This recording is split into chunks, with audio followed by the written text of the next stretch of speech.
Welcome back to my YouTube. This is Melcorify reporting from Las Vegas, and thank you for tuning in.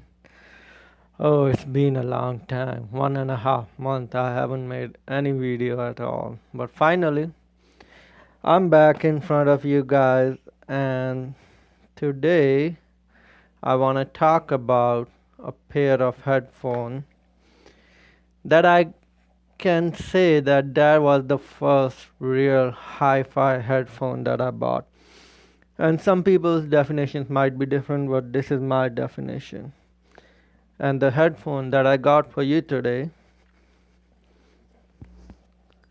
is the Koss Porta Pros. And these are the headphones. Now, these headphones are 30 years old almost.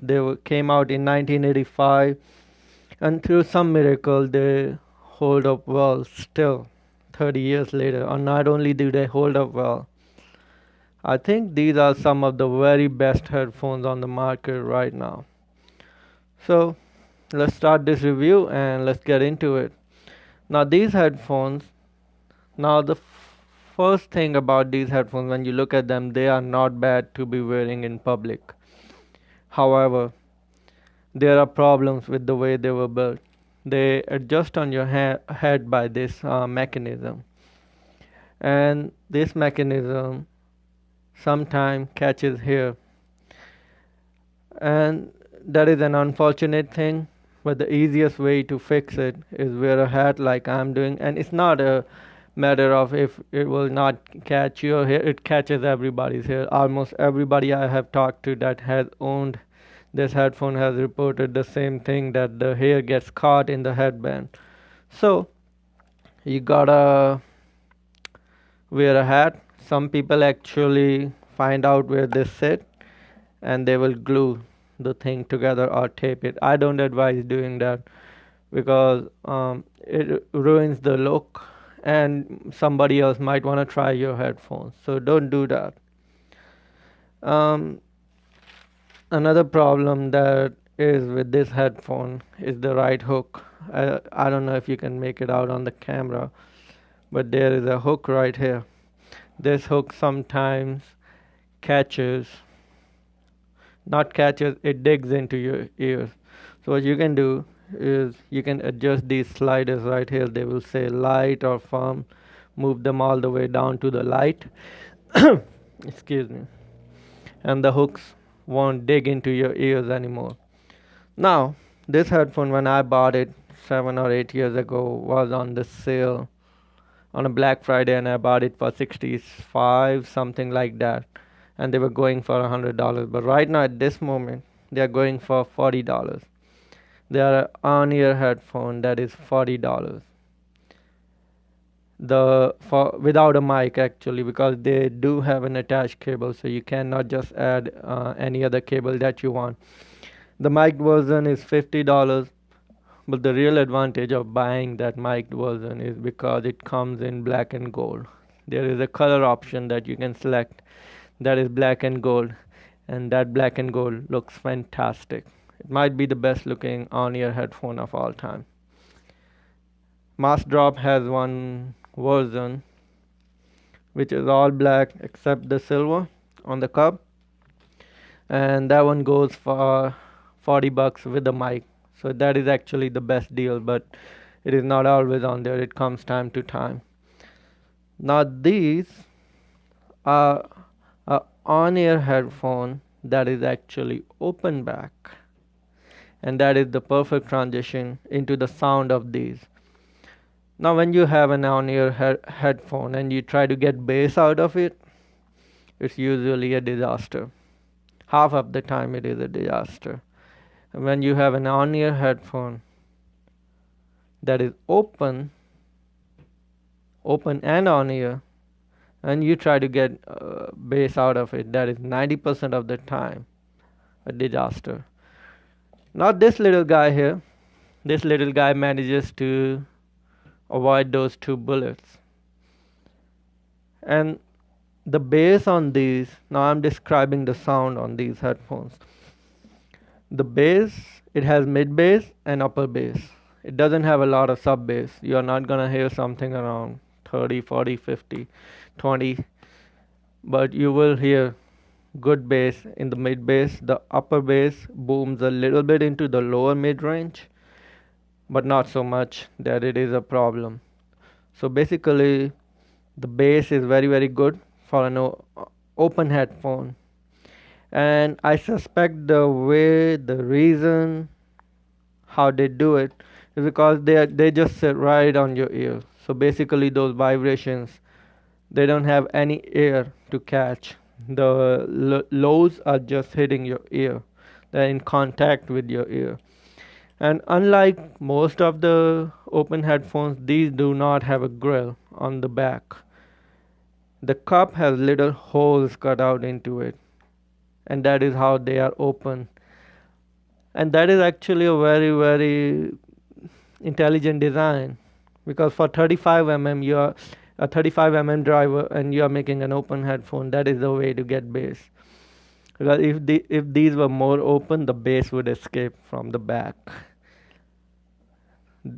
A grill wouldn't work with these headphones right here.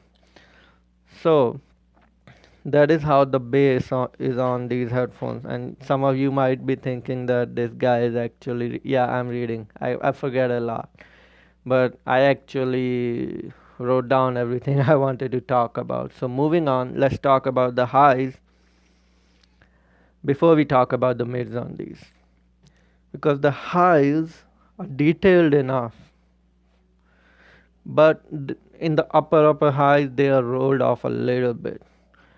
So extension is not the greatest, but it is decent. The quality, the nature of the highs is that they are soft. They are not as smooth as Sennheiser. Sennheiser, you know that Sennheiser will everywhere in the HD line except the 800, and it does not sizzle and sparkle as much as the Audio Technica, but it is right in the middle of those two kind of highs that we have in the headphone world. So overall, this is a warm headphone too. So highs not, they are not gonna kill you. So if that is what you're worried about. Now let's talk about the mids on these headphones, these $40 headphones. Let me say this: the mids on these are so good that they remind me of a very expensive Odyssey headphone that was thousands of dollars. Now, I'm not saying they are as good as Odyssey. I'm just saying that they reminded me of a thousands of dollars worth of headphone. And that is how high fidelity the mids on these are. Now, when you combine that profile, good bass, great mids, and soft treble, that makes up, on top of all that, add the fact that they are $40, add the fact that they are easy to drive, they are on ear, portable, they actually collapse to very, very small footprint. You go like that, and this is the actual size. So they're great for traveling, and they are awesome for exercising, running, any kind of thing you're doing. So these are great workout headphones, portable workout headphones. When you combine all of that, it makes up for for a very versatile headphone. It is not unforgiving at all. If you are one of those young people who like to listen to music on YouTube, low bitrate MP3s, these are your headphones, because they will play those uh, low quality recordings very well. And so that is it.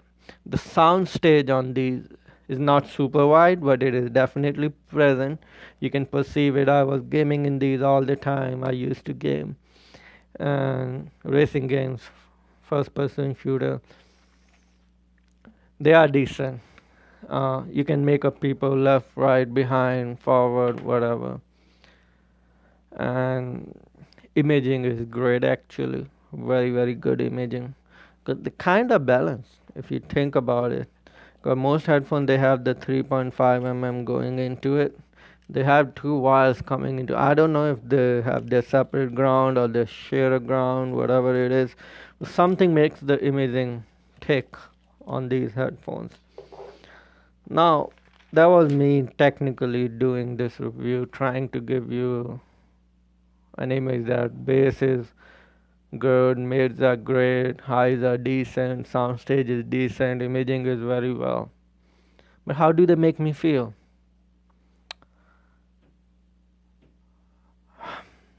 Okay, let me put it this way. The headphones on my head right now, the SHP 9500, I love these headphones. They fluctuate around 60, 70. But if these didn't exist, the Porta Pros were the best headphones under $100. And these are the best headphones under 50 right now, I will tell you that. But the thing on my head is insanely good. If these are modded correctly, you give them a good DAC amp, you equalize them, you give them the time to burn in. These are 3 feet behind HD 600 in a 100-meter dash. And after that race is over, HD 600 wins. These will still be more popular among the regular girls in the college, and HD 600 will win all the cheerleaders. Anyway, getting back to the review. My point is that SHP 9500s from Philips are insanely good, and I have them. And even then, I don't retire these. I'm gonna keep these. Whatever headphones I don't want, whenever I go and make my yearly trip, I give them I give them all to my friends.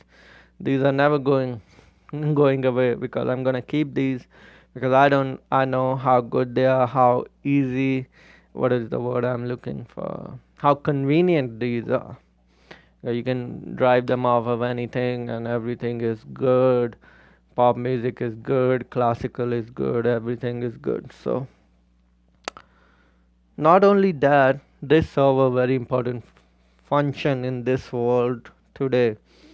These are the first hi-fi headphones anybody should buy. If you're a kid, 16, 17, you don't have a lot of money.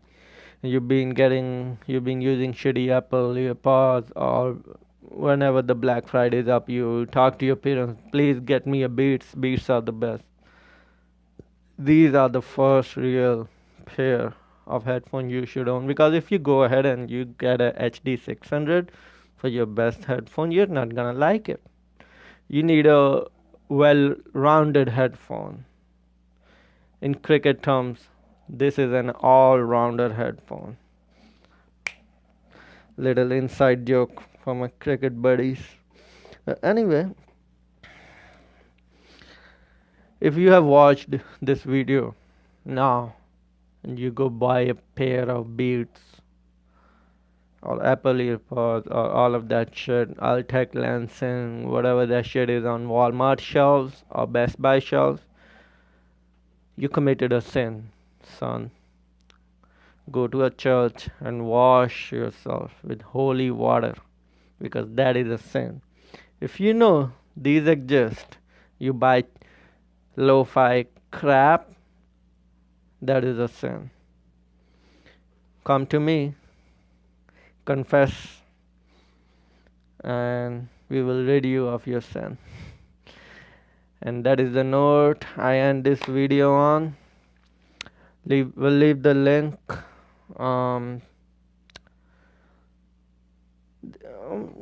Should I leave you the link to a good cheap DAC amp as well? The FX audio, I will leave the link to that as well. What else is there? Should I link? I think that is it. Alright guys, so I know I haven't been uploading a lot of videos, but I plan on getting back to that frequency once a week. I do not guarantee it, but we will see. So, beautiful people of YouTube, have a great week, and I love ya.